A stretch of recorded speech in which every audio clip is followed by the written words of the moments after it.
దేవుణ్ణి సృష్టించే ముందు బైబిల్ నుంచి కొన్ని మాటలు జ్ఞానించుకుని తర్వాత దేవుణ్ణి మనం సృష్టిద్దాం. 119వ కీర్తన పేజీ నెంబర్ 513, 119వ కీర్తన మొదటి 3 వచనాలు. చదవమ్మా. యెహోవాను స్తుతించుడి. 113వ కీర్తన. యెహోవాను స్తుతించుడి. యెహోవా సేవకులారా ఆయనను స్తుతించుడి. యెహోవా నామమును స్తుతించుడి. ఇది మొదలుకొని ఎల్లకాలము యెహోవా నామమును స్తుతింపబడును గాక. సూర్యోదయము మొదలుకొని సూర్య అస్తము వరకు యెహోవా నామమును స్తుతినందును గాక. స్తుతినందున్నది. ఎప్పుడు దేవుణ్ణి ఒక టైం అని కానీ ఒక సందర్భం, ఒక ఆలస్యం, మనకి టైం ఉంది, ఈ టైం లేదు అని కాదు. అన్ని విషయాలలో ప్రతిసారి మనకు అవకాశం ఉన్నప్పుడల్లా, ఎప్పుడు అవకాశం తీసుకున్నప్పుడు మనం దేవుని స్తుతిస్తూ ఉండాలి. దేవుని ఎప్పుడు కూడా మనం మర్చిపోకూడదు. ఇది మన మూలవాక్యం. అయితే 34వ కీర్తన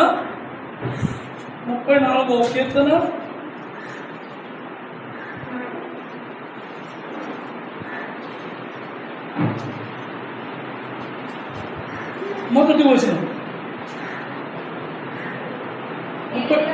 నేను ఎల్లప్పుడూ యెహోవాను స్తుతించెదను, నిత్యము ఆయన కీర్తి నా నోట నుండును. ఎప్పుడు ఎల్లప్పుడూ యెహోవాను స్తుతిస్తూ ఆయన కీర్తి నా నోట ఉండాలి. అంటే దేవుని ఎప్పుడు మనం కీర్తిస్తూ, ఆయన కనపరుస్తూ, ఆయన స్తుతిస్తూ ఉండాలి. ఎందుకు ఎలాగ కనపరచాలి, మనం ఎలాగ దేవుని స్తుతించాలి అని మనం చూస్తుంటే దీంట్లో చాలా విధాలుగా మనం దేవుని స్తుతించవచ్చు. మన సమయం ఉన్నది, సమయం లేదని కాదు. మనం పని చేసుకుంటూ దేవుని స్తుతించవచ్చు. మనం కష్టపడుతూ ఉన్నప్పుడు స్తుతించవచ్చు. మనం బ్రేక్ వెళ్ళినప్పుడు దేవుని స్తుతించవచ్చు. ఏ సమయంలో అయినా సరే దేవుని స్తుతించవచ్చు. దేవుని స్తుతించడానికి సమయము, ఖాళీ అనే అవసరం లేదు. మనం ఎప్పుడైనా దేవుని స్తుతించవచ్చు. ఏది ఇప్పుడు మనం 2 విషయాలు చదువుకున్నాం. 2 విషయాల్లో కూడా దేవుని స్తుతించాలి అనే మాటనే మనం చదువుకున్నాం. అలాగే 41వ కీర్తన 473, పేజీ నెంబర్ 473.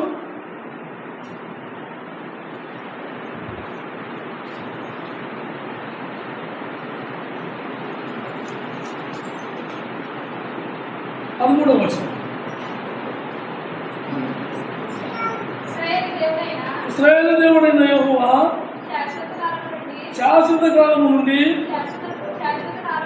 శాశ్వత కాలం వరకు స్తుతింపబడును గాక. ఆయన ఎప్పుడు స్తుతించాలి. ఎప్పుడు, ప్రతి క్షణం, ఒక రోజు, ఒక సమయం, ఒక సందర్భం కాదు. ప్రతి సమయంలో ఆయన స్తుతించాలి. ఎందుకు స్తుతించాలి? మనకు మంచి పనులు చేసినప్పుడైనా, మనకు మేలు దొరికినప్పుడైనా, మనకి అనుకూలంగా ఉన్నప్పుడైనా మనం చూసుకుంది కాదు. ప్రతిసారి కూడా మనం దేవుని స్తుతించాలి. మనకు ఒకవేళ కష్టం వచ్చినా, నష్టం వచ్చినా, బాధ వచ్చినా, దుఃఖం వచ్చినా ఆయన అనుమతి లేకుండా ఇది జరగదు. అలాగని దేవుడు మనం బాధ పెట్టేవాడా కాదు.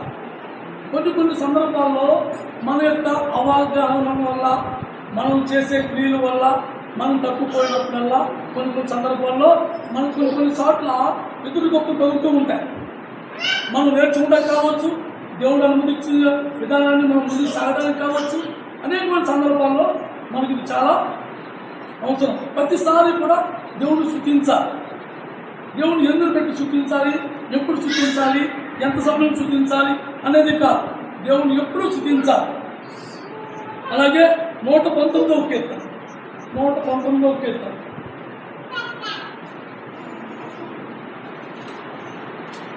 164వ వచనం. 119వ కీర్తన 164వ వచనం.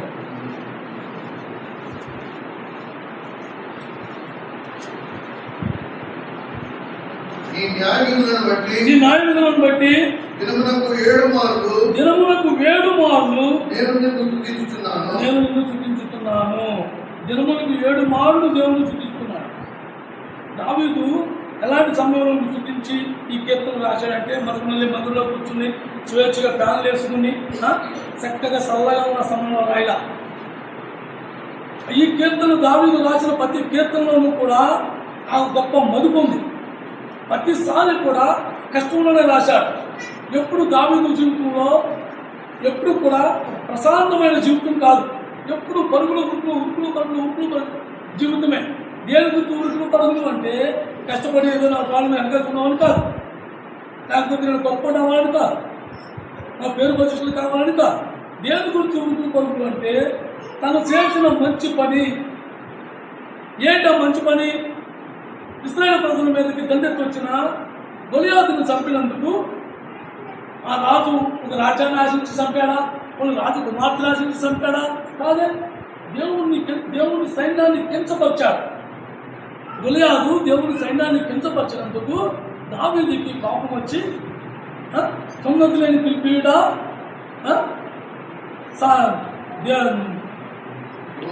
జీవంగా దేవుని సైన్యమునికి నువ్వు తిరస్కరించడం నువ్వు ఎంతటి వాడు అని చాలా భయంకరమైన కోపంతో ఆయన యుద్ధానికి వెళ్ళాడు. అది చేసిన మొదలుకుని దావీదు ప్రతి కీర్తనకి కూడా, ప్రతి రాసిన కీర్తనకి కూడా పరుగులే జీవితం అయింది. సౌలు తవ్వుతూ ఉన్నాడు, ఈయన పరుగులాడుతూ ఉన్నాడు, సౌలు తవ్వుతూ ఉన్నాడు, ఈయన పరుగులాడుతూ ఉన్నాడు. కీర్తనలు పాడుకుంటూనే కొనసాగించాడే కానీ జీవితాన్ని ఎక్కడా కూడా యేసు ప్రభువా నాకు ఇలా వచ్చింది, నా కర్మ ఇలా కాలిపోయింది అని ఎప్పుడు దుఃఖించాల. దేవుడి మీద నేరారోపణ చేయాల, దేవుడి మీద ఫిర్యాదు చేయాల. ఏమి చేయకుండా మౌనంగా తన పని తను చేసుకుంటూ దేవుని కీర్తిస్తూ దేవుని నామాన్ని ఎప్పుడు కూడా కనపడుతూ స్తుతిస్తూ వచ్చాడు. రోజుకి 7 సార్లు దేవుని నామాన్ని చూపిస్తూ వచ్చాడు. ఇప్పుడైతే మనం రోజు ప్రతి క్షణము స్తుతిస్తూనే ఉండొచ్చు. మనకు అంత స్వేచ్ఛ ఉంది. మన చుట్టూ తాగడానికి నీళ్లున్నాయి, చల్లగా కూర్చోడానికి నీడుంది, ఫ్యాన్లు ఉన్నాయి, అన్నీ ఉన్నాయి. కనీసం మనం బండి మీద ప్రయాణం చేసినప్పుడు కూడా మనం దేవుని స్తుతించుకుంటూ వెళ్ళచ్చు. దేవుని ఎదురు పెట్టి స్తుతించాలి. దేవుని ఎదురు పెట్టి మనం స్తుతించాలి అనుకుంటే ఆయన చేసిన అనేకమైన కార్యాలు ఉన్నాయి, అనేకమైన మేళ్ళు ఉన్నాయి, అనేకమైన గొప్ప క్రియలు ఉన్నాయి. దావీదు ప్రతి విషయంలో కూడా ఎప్పుడు కూడా దేవునికి కీర్తిస్తూ వచ్చాడే కానీ దేవుని పట్ల ఫిర్యాదు అయితే చేయలే. అయితే 146వ కీర్తన ఇక్కడికి మనం తరచూ వస్తూ ఉంటాం. ఈ కీర్తన కూడా మనం ఇక్కడ ఏదైనా ఆనమాలు పెట్టుకోండి. 146వ కీర్తన మొదటి 2 వచనాలు. యెహోవాను స్తుతించుడి నా ప్రాణమా,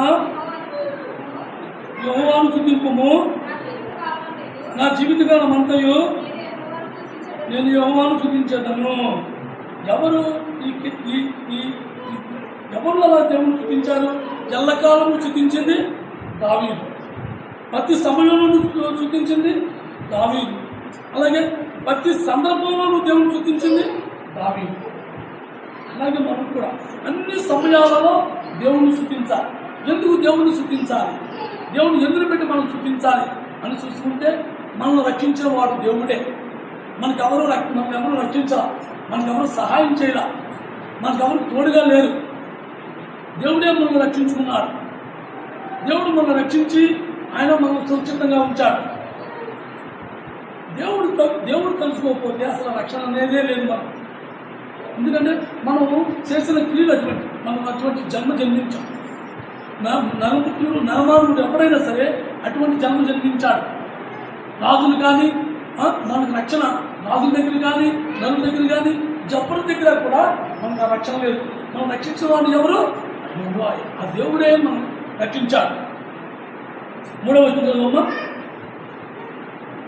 రాజుల చేతనైనను నరుల చేతనైనను రక్షణ కలగదు, వారిని నమ్ముకొనుడి. మరి ఎవరిని నమ్ముకోవాలి? మనం దేవుని నమ్ముకోవాలి, మనుషుల్ని కాదు. రాజులు రాజ్య పరిపాలన కోసం రాజ్యాంగాలను కట్టబెట్టుకునే వాళ్ళు అనేక మంది ఉన్నారు. కానీ వాళ్ళ వల్ల మనకి ఏ రక్షణ లేదు. వాళ్ళ వల్ల మనకి ఏ రక్షణ లేదు. చూడండి, మళ్ళీ ఎలక్షన్లు వస్తున్నాయి. ఈ ఎలక్షన్ మనకు ఎన్నో వాగ్దానం చేస్తారు, కానీ మనకి ఏమీ కూడా సహాయం చేయదు. కానీ మన దేవుడు మనల్ని పాపం నుంచి రక్షించాడు. మనం మరణానికి పాత్రలమై ఉన్నాం. మనం సత్యన స్థితిలో ఉన్నవారు. మనకు రక్షణ లేదు. రక్షణ లేనప్పుడు దేవుడు మనల్ని నరులు కానీ రాజులు కానీ ఎవరు రక్షించలేరు. కాబట్టి దేవుడే మనల్ని రక్షించాడు. చూసారా, దేవుడే మనల్ని రక్షించాడు. ప్రతి సమయంలోనూ దేవుడికి మనం కృతజ్ఞతాస్తుతులు చెల్లించాలి. ఎందుకంటే ఏ సమయంలో అయినా సరే మనం కాసుకుంటూ కాపాడుకుంటూ ఉండే దేవుడు మన దేవుడు. అందరిలాగా ఏదో గుడికి వెళ్ళి మొక్కుకున్నాను, నా మొక్కు తీర్చేసాను, నాకు దేవుడు తోడుగా ఉంటాడు అని నోటులతో పెదాలతో మనం చెప్పుకునే దేవుడు కాదు మన దేవుడు. మన దేవుడు సజీవుడు, జీవంగా దేవుడు. ఆ జీవంగా దేవుడు మన ప్రతి అవసరతను తీర్చే దేవుడు, ప్రతిసారి మనం తోడుగా ఉండే దేవుడు, మనలను రక్షించిన దేవుడు. అందుని బట్టి దేవుడికి మనం ఎప్పుడు కూడా కృతజ్ఞత కలిగి ఉండాలి. అలాగే దేవుడు యూదులలో ఆ రక్షణ అనేది ఎక్కడ మొదలైంది? యెహోవాది. రక్షణ ఎవరిది? యెహోవాది. యెహోవాది కాబట్టి ఆయనే మనం రక్షించాలి. ఆయనే మనం రక్షించాడు. నీకు నేను రక్షించే రక్షణ కాదు ఇది. మనుషులు రక్షించబడే రక్షణ కాదు ఇది. మనుషుల చేత జరిగేది కాదు ఇది. ఎవరి చేత జరిగింది? యెహోవా చేత జరిగింది. ఎందుకు? ఆ రక్షకుడు ఆ యెహోవాయే రక్షించగలడు. మూడవ కీర్తన 8వ వచనం. కొత్తగా తీయండి, వారి వచనాలు చాలా ఉంటాయి.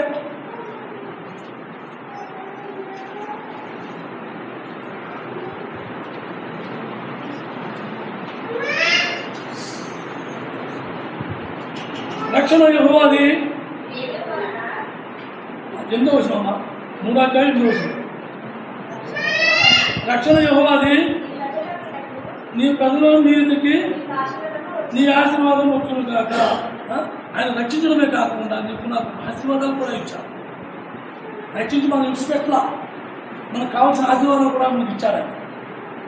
ఎంత గొప్ప దేవుడు అంటే మన దేవుడు సజీవుడై ఉండి మనం రక్షించి మనం ఎందుకు పనికిరాని నిన్ను నేను మన జీవితాలు జీవిస్తూ మన దేవునికి వ్యతిరేకమైన పనులు చేస్తూ దేవుని మాటలు కూడా మనం లక్ష్య చేయకుండా మన క్రియలు మనం కొనసాగిస్తూ మనం జీవించినప్పుడు ఆయన మనల్ని రక్షించడమే కాకుండా ఆశీర్వాదాలు కూడా ఇచ్చారు.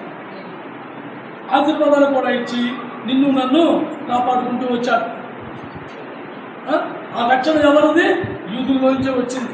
రక్షణ యూదుల్లోంచి వచ్చింది కాబట్టి దేవుడే మనం రక్షించాడు. యేసుక్రీస్తు ప్రభు ద్వారా మనకు రక్షణ వచ్చింది. యేసుక్రీస్తు ప్రభు ఎక్కడ పుట్టాడు? ఆయన యూదుడుగా పుట్టాడు. ఉన్న కులాల్లో ఎక్కడా కాదు, ఆయన యూదుడుగా పుట్టాడు. యూదుడై పుట్టి మనందరినీ కూడా రక్షించాడు.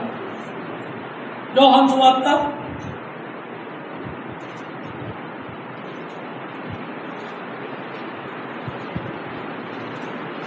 4వ అధ్యాయం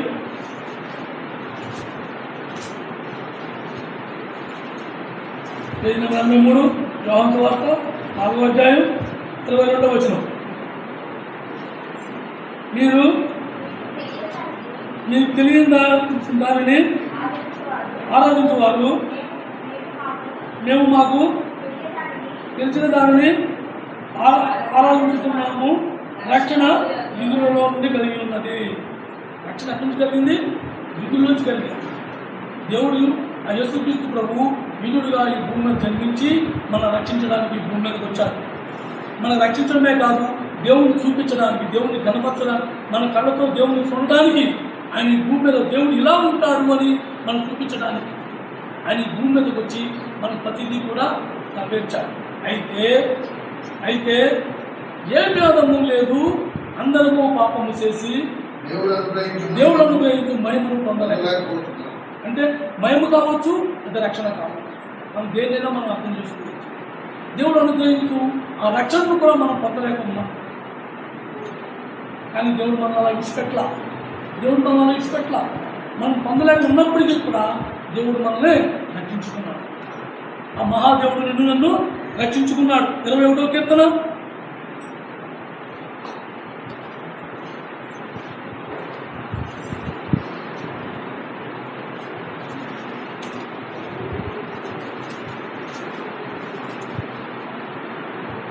21వ కీర్తన 5వ వచనం. నీ రక్షణ వలన నీ రక్షణ వలన అతని గొప్ప మహిమ కలిగిన గౌరవ ప్రభావమును నీవు అతనికి ధరింపజేసి ఉన్నావు. మనం రక్షించాడు. అనేకమైన విధాలుగా మనల్ని గొప్పగా చేశాడు. దేవుడు ఎంత మహిమగల దేవుడు అంటే మన వృత్తినే విడిచిపెట్ల, రక్షించి విడిచిపెట్ల. మనం పాపంలో పొరలాడినప్పటికీ, మన పాపంలో దొరికినప్పటికీ, మనం దేవుడు ఆజ్ఞను అతిక్రమించి మనం దేవుడు ఎగ్గరించినప్పటికీ కూడా దేవుడు మన మహిమ పొందలేకపోతున్నాం. కాబట్టి ఆయన ప్రభావము నీకు నాకు కలగజేయడానికి ఎంతో ఇష్టపడ్డాడు. ఆయన మనకు ఏ గొప్పతనము లేదు, ఏ మంచితనము లేదు, ఏ ప్రేమ లేదు. కానీ ఎప్పుడైతే నా ప్రభువు నన్ను రక్షించాలనే ఒక్క విశ్వాసం మనకు ఉంటే చాలు, మనం రక్షింపబడతాం. ఆయన మనకు రక్షణ ఇచ్చాడు, మనం రక్షింపజేశాడు. ఎలా రక్షింపజేశాడు? ఆయన క్రైమ్ చెల్లించి రక్షించాడు. క్రైమ్ చెల్లించి రక్షించాడు. ఎపిసిలకు రాసిన పత్రిక, ఎపిసిలకు రాసిన పత్రిక 2వ అధ్యాయం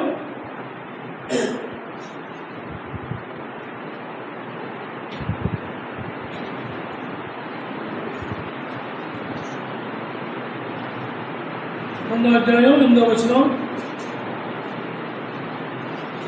మీరు విశ్వాసం ద్వారా కృపచేతనే రక్షింపబడి ఉన్నారు. ఇది మీ వల్ల కలిగినది కాదు, దేవుని వరమే. దేవుడు మనల్ని రక్షించి వరముగా మన విశ్వాసాన్ని పెట్టి మనకు రక్షణ ఒక వరముగా ఇచ్చాడు. మనకు చేత కాదు, మనం రక్షించుకోలేము. మనమే కాదు, మన తోటి వారు కూడా ఎవరు కూడా మనల్ని ధనికులు కావచ్చు, ఎంతో వేదమంగా చదివే పండితులు కావచ్చు, అనేకమైన గొప్ప గొప్ప వాళ్ళు ఎవరైనా కావచ్చు. కానీ ఎవరి దగ్గర రక్షణ లేదు. ఆ దేవుడి దగ్గర మాత్రమే ఉందా రక్షణ. ఆయనే మనకు రక్షణ కలుగజేశాడు. రక్షణ కలుగజేసి మనకు ఒక వరముగా ఇచ్చాడు. రక్షణ కలుగజేసిన దేవుడు మనకి విడిచిపెట్టేసాడా? మనల్ని విడిచిపెట్టలా. ఆయన రక్షణ ద్వారా మనకు సహాయకుడిగా ఉన్నాడు, సహాయం చేశాడు. రక్షింపబడిన వాడు రక్షింపబడుతున్నాడు. ఎక్కడ రక్షింపబడతాము? రక్షింపబడుతున్నాడు. ఎలా రక్షింపబడ్డాడు? ఎలా రక్షించాడు దేవుడు అని మనం చూసుకుంటే, ఈ పాపం అనే కుళ్ళి కంపులో మనం పడిపోయి బురదలో మనం పొట్లాడుతున్నప్పుడు, మనం పడిపోయి ఉన్నప్పుడు ఆయన మనం పైకి లేవనెత్తాడు. అంటే ఆ దాంట్లో కప్పడిపోకుండా కుళ్ళిలో పైకి తీశాడు. పైకి తీసిన దేవుడు మనల్ని ఆ కుళ్ళిని మనం కడుక్కోలేదు, మనం సహాయం చేశాడు. ఆయన వాక్యం ద్వారా మనతో మాట్లాడి ఆ కుళ్ళిని కడుక్కోవడానికి సహాయం చేశాడు. మన దేవుడు సహాయకుడు. మొదటిగా మన దేవుడు ఎవరు? రక్షించిన వాడు. రెండవదిగా మన దేవుడు సహాయకుడు.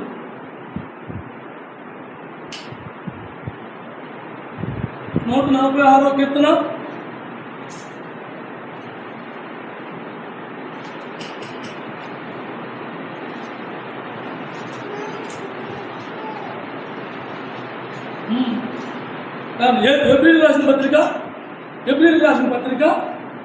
13వ అధ్యాయం 6వ వచనం. ఎబ్రీయులకు రాసిన పత్రిక 13వ అధ్యాయం 6వ వచనం.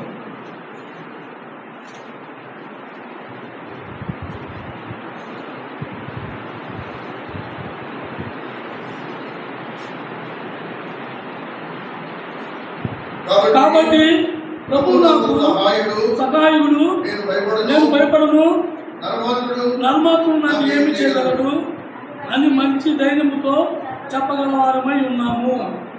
మనం ఇప్పుడు ఎలా ఉన్నాం? ఆయన రక్షించినందువల్ల, మన సహాయకుడు అయినందువల్ల మనం ఎలా ఉన్నాం? ఇప్పుడు ధైర్యం కలిగి మా దేవుడు మా సహాయం చేసే దేవుడు, నన్ను రక్షించాడు, నా సహాయకుడిగా ఉన్నాడు నా దేవుడు అని మనం ధైర్యం కలిగి చెప్పుకునే స్థాయిలో మనం ఉంచాడు.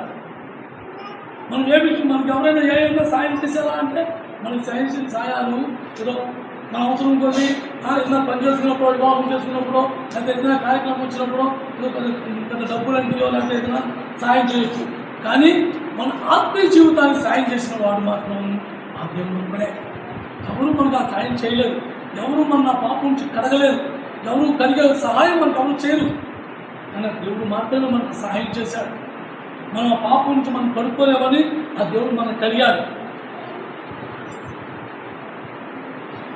అలాగే దేవుడు చేసిన సహాయం ఎప్పుడు కూడా మనం జ్ఞాపకం ఉంచుకుంటానికి 54వ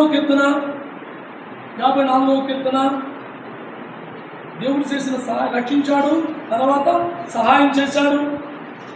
ఆ సహాయంలో నిన్ను నన్ను కడుగుతూ వచ్చాడు.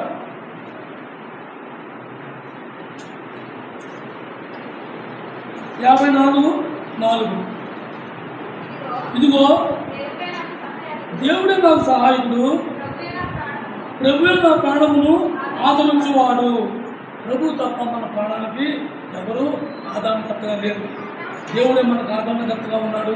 మన ప్రాణానికి హాని కలగకుండా కాపాడేవాడు, మనం రక్షించి సహాయం చేసేవాడు. దేవుడు తప్ప వేరు ఎవరు మన సహాయం చేయరు. సహాయం చేసిన దేవుడు మాట తప్పని వాడు. మాట తప్పని దేవుడు నీకు నాకు తోడుగా ఉన్నాడు.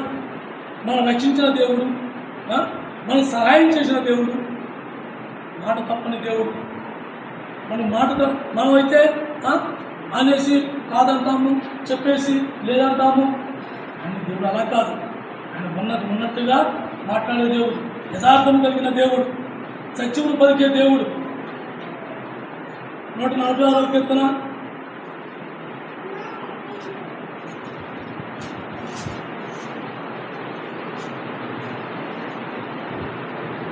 6వ వచనం. ఆయన ఆకాశమును, భూమిని, సముద్రము దానిలోని సర్వమును సృజించిన వాడు. ఆయన ఎన్నడను మాట తప్పడు. ఆయన చేసిన వాగ్దానంలో మాట ఎప్పుడూ తప్పడాయి. మాట తప్పే దేవుడైతే పాట మనందరం కూడా భూస్థాపనం అయిపోయేవారు. దేవుడు ఒకసారి మాట ఇచ్చింది, ఆ మాట ఎప్పుడైనా తీసుకునేవాడు కాదు. మనమైతే మన సులువుగా ఉన్నాయితే మాట ఇచ్చిన చేసేస్తానంటాము. మన భారం ఏదైతే నేను ఎప్పుడు అన్నాను అంటాం. కానీ దేవుడు అలా కాదు. ఇవాళ మొత్తం ప్రపంచ దేశం మీద పాపం ఎంత విస్తారంగా, ఎంత భారంగా ఉంది అంటే, ఆ రోజు నవాకాలంలో దేవుడు ఇచ్చిన మాట ఒక్కసారి ఆయన మర్చిపోయి ఉంటే ఈ భూమి అంతా ఎప్పుడో భూస్థాపన అయిపోయేది. ఆయన మర్చిపోలా, ఆయన మాట తప్పలా. ఎందుకు ఈ ప్రజలు ఎందుకు నన్ను స్థుతిస్తున్నారా, నన్ను గణపరుస్తున్నారా, నేనంటే గౌరవం ఉందా అని దేవుడు ఒకసారి ఆలోచించుకుంటే మన పరిస్థితి ఏమై ఉండేది? ఆ నవాకాలంలో లాగా మనం కూడా భూస్థాపన అయిపోయేవాడు. కానీ దేవుడు మాట ఇచ్చిన తర్వాత మాట తప్పే దేవుడు కాదు. మనమైతే మాట తప్పేవాళ్ళమే. మనం అనేక సందర్భాల్లో మాట ఇచ్చి మాట తప్పుకుని మనం నచ్చిన క్రియలుగా మనం పోయేవాడు. కానీ దేవుడు అలా చేసే దేవుడు కాదు. దేవుడు అందుకే పౌలు గారు ఆ మాట రాశాడు. ఏ మాట రాశాడు? కొరింథీయులకు రాసిన పత్రికలో, దేవుని వాక్య ప్రకారం మేము బోధించిన దాన్నే నిజాన్ని బోధించాము, అది నిజము కాదని మేము చెప్పలేదు అనే మాట స్పష్టంగా దానిలో వివరంగా రాసింది. నాకు చెప్పడం సరిగ్గా కుదరలేదు, కానీ మీరు దాన్ని అర్థమయ్యేలా చదువుకుంటారు. కానీ మొదటి 2 కొరింథీయులకు రాసిన పత్రిక పేజీ నెంబర్ 159, 2 కొరింథీయులకు రాసిన పత్రిక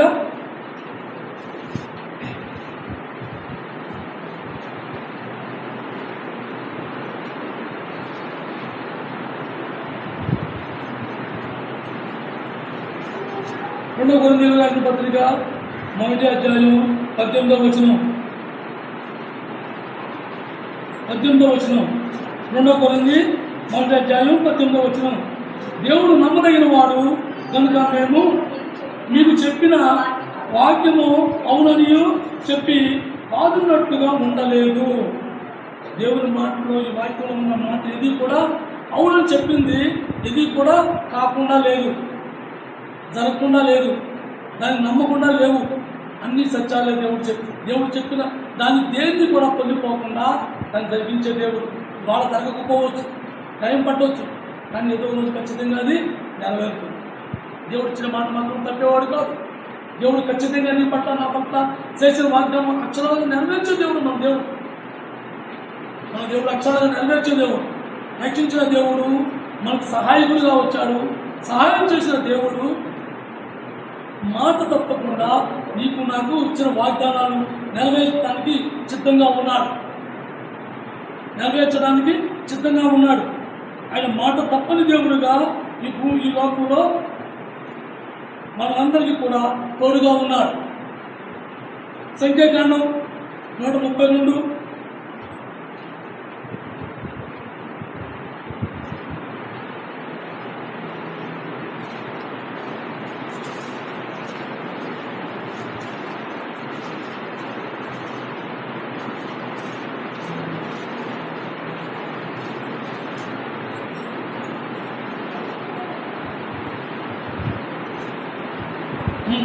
సంఖ్యాకాండం 23 సంఖ్యాకాండం 23 పేజీ నెంబర్ 132 సంఖ్యాకాండం 22వ అధ్యాయం 23వ అధ్యాయం 19వ వచనం.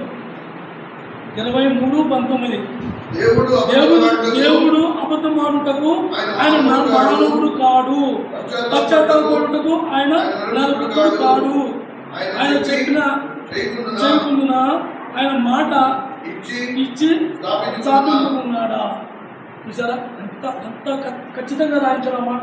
ఆయన మాట ఇచ్చి తప్పించుకుంటాకి నీలాగా నాలాగా మాట్లాడే దేవుడు కాదు.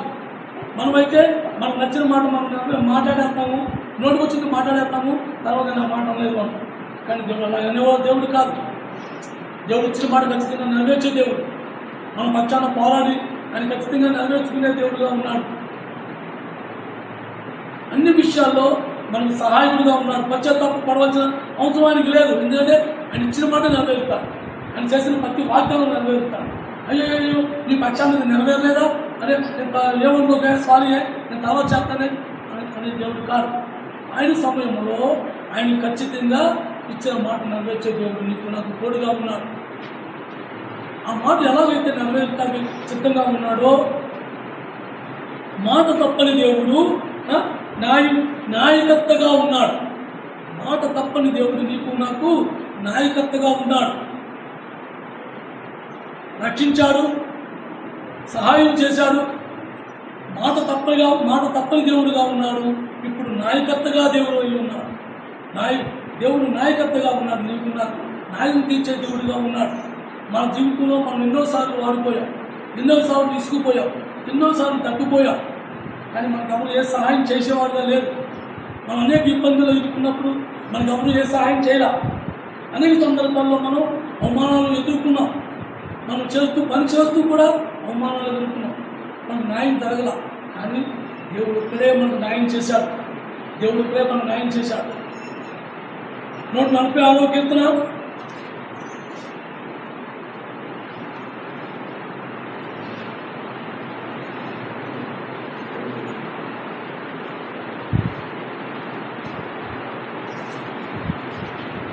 6, 7 వచనం చూడండి.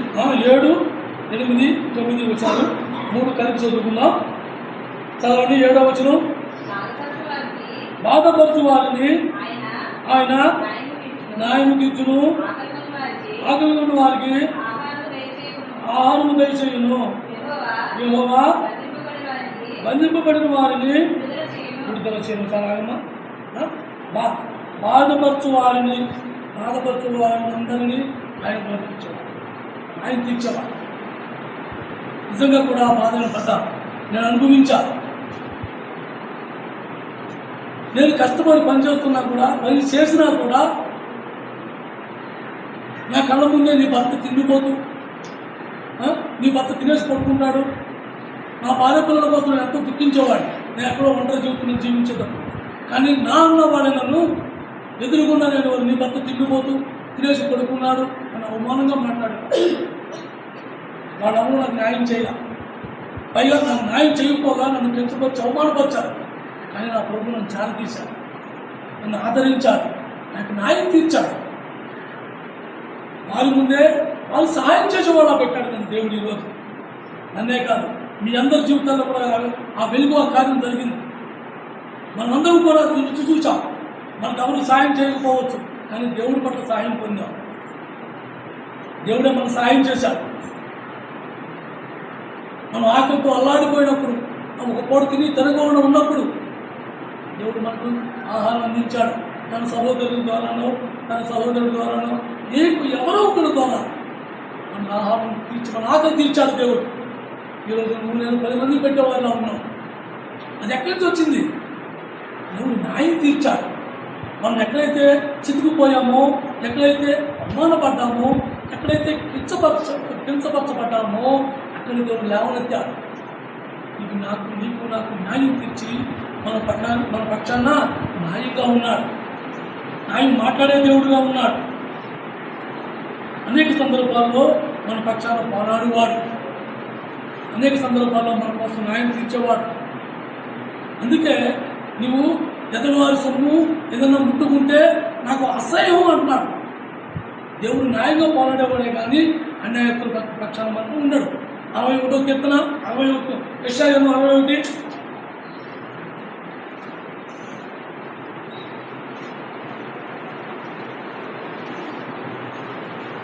621 యెషయా 61వ అధ్యాయం 8వ వచనం చదవమ్మా. ఎవరనగా న్యాయం చేయుట యెహోవాకు నాకు ఇష్టము. యెహోవాకు నాకు ఇష్టము. ఒకడు అన్యాయముగా ఒకడు సొత్తు పట్టుకుంటా నాకు అసహ్యము. సత్యమును బట్టి వారి క్రియాఫలమును వారికి ఇచ్చదను. ఆయనకి మనం ఏదన్నా తప్పుగా ఆలోచించుకుని పర్వాలేదు ఇదే కదా అని మనం ఎవరికైనా వ్యర్థంగా చూసుకుంటే దేవుడు మనల్ని ఏమన్నా అసహించుకుంటాడు. కానీ మనల్ని ఎలా చేశాడు? న్యాయవంతునిగా చేశాడు. మన పక్షాన పోరాడాడు. మన పక్షాన న్యాయం తీర్చాడు. ఆయన న్యాయవాదిగా నీకు నాకు ఉన్నాడు. వాదించేవాడిగా ఉన్నాడు. ఈరోజు ఆయన మన న్యాయం ఎలా తీర్చాడు అంటే మనము దేవుని ముందు అపవాదిస్తూ మనల్ని ఎలా చూపించిందంటే మనము బుద్ధి దోషునిగా నిరూపించింది. వీళ్ళు ఎంత దోష పాపంలో ఉన్నవారు, వీళ్ళకి మరణశిక్ష తప్ప వీళ్ళకి దారి లేదు అని మనల్ని పక్కన పెట్టి అలా నిలబెట్టి మాట్లాడినప్పుడు ఆ దేవుడు ఆయన ఏం చెప్తాడు? ఉత్తరవాది అంటే ఎవరు? న్యాయాధిపతిగా నీకోసం నా కోసం దేవుడి దగ్గర ఆయన వాదిస్తున్నాడు. వీళ్ళంతా నా చెల్లెళ్ళు, వీళ్ళంతా నా తమ్ముళ్ళు, వీళ్ళ కోసం నేను క్రైమ్ కట్టేశా, క్రైమ్ చెల్లించేశా, వీళ్ళ నేరం చేయలేదు అని నీకు నాకు న్యాయం చేసే దేవుడుగా ఉన్నాడు. న్యాయం చేస్తున్నాడు. 1 పేతురు రాసిన పత్రిక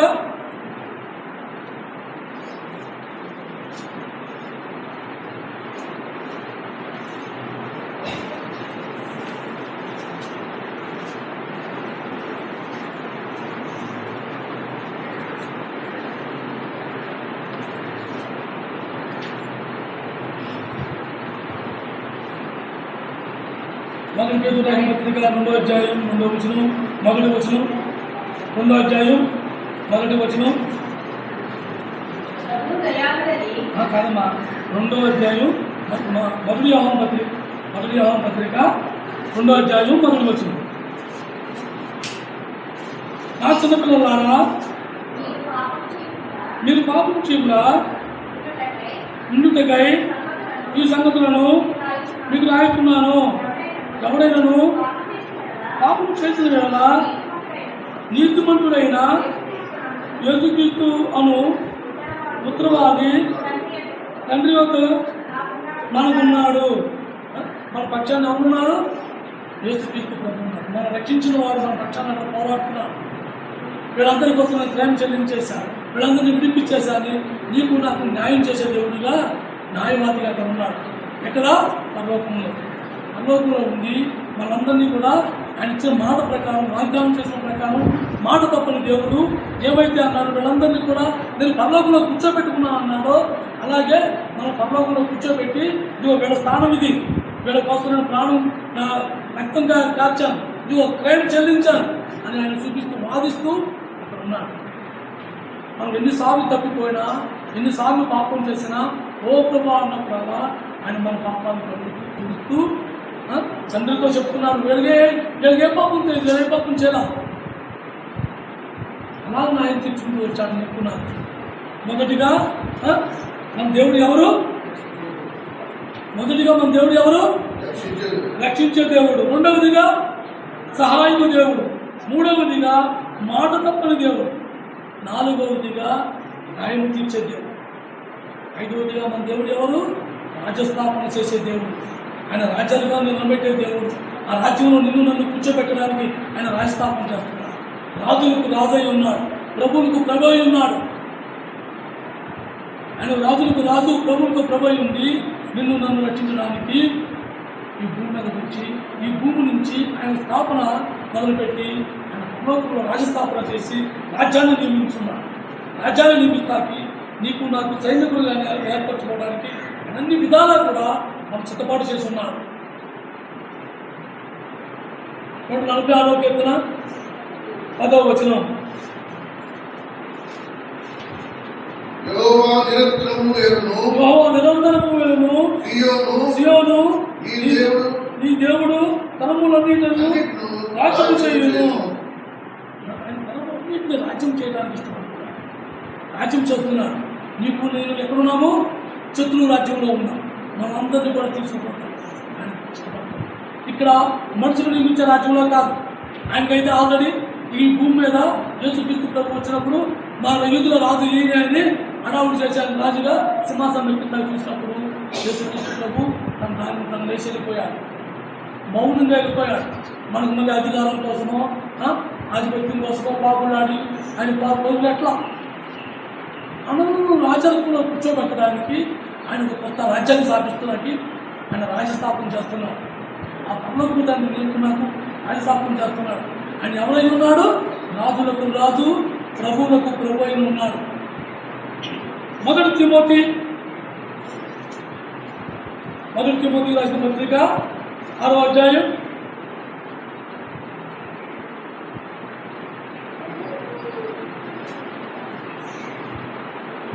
15వ వచనం. 15వ వచనం, 6వ అధ్యాయం 15వ వచనం. శ్రీమంతుడును అధినీయుడకు సర్వాధిపతి యుక్తకాలమునందు ఆ ప్రత్యక్షతను కనపరచును. ఆ సర్వాధిపతి రాజులకు రాజును, ప్రభులకు ప్రభు అయి ఉన్నాడు. ఆయన ఇప్పుడు శ్రీమంతులకు శ్రీమంతుడై ఉన్నాడు. సర్వోన్నతుడు, సర్వాధిపతి, సమస్తమును సృష్టించిన దేవుడు, సమస్త అధికారము ఆయన చేతిలో. కానీ మానవుడు మాత్రమే ఆయనకు లోబడ్డు. అన్ని జీవరాశులు సమస్తము ఆయన లోబడుతుంది. భూమి ఆకాశము కూడా ఆయనకు లోబడతాయి. మనం లోబడకపోయినా ఆయన మాత్రం మనకు ఎన్ని విధాలుగా మనకు కాసుకున్నాడు, రక్షించాడు, సహాయం చేశాడు, మాట తప్పకుండా ఉన్నాడు, న్యాయాధిపతిగా ఉన్నాడు, రాజ్యానికి రాజు అయి ఉన్నాడు. నిన్ను నన్ను రాజస్థాన్లో ఆయన రాజ్యంలో కూర్చోబెట్టడానికి న్యాయస్థాపన చేస్తున్నాడు. ఆ రాజ్యాన్ని మనం వెళ్ళడానికి మనం ఎప్పుడు సిద్ధంగా ఉండడానికి ఆయన ఇష్టపడుతున్నాడు. కాబట్టి మన దేవుడు మనం ఎందుకు పెట్టి మనం దేవుడిని స్తుతించాలి అని చూసుకుంటే 5 విషయాలు మనకి దేవుడు బయలుపరిచాడు.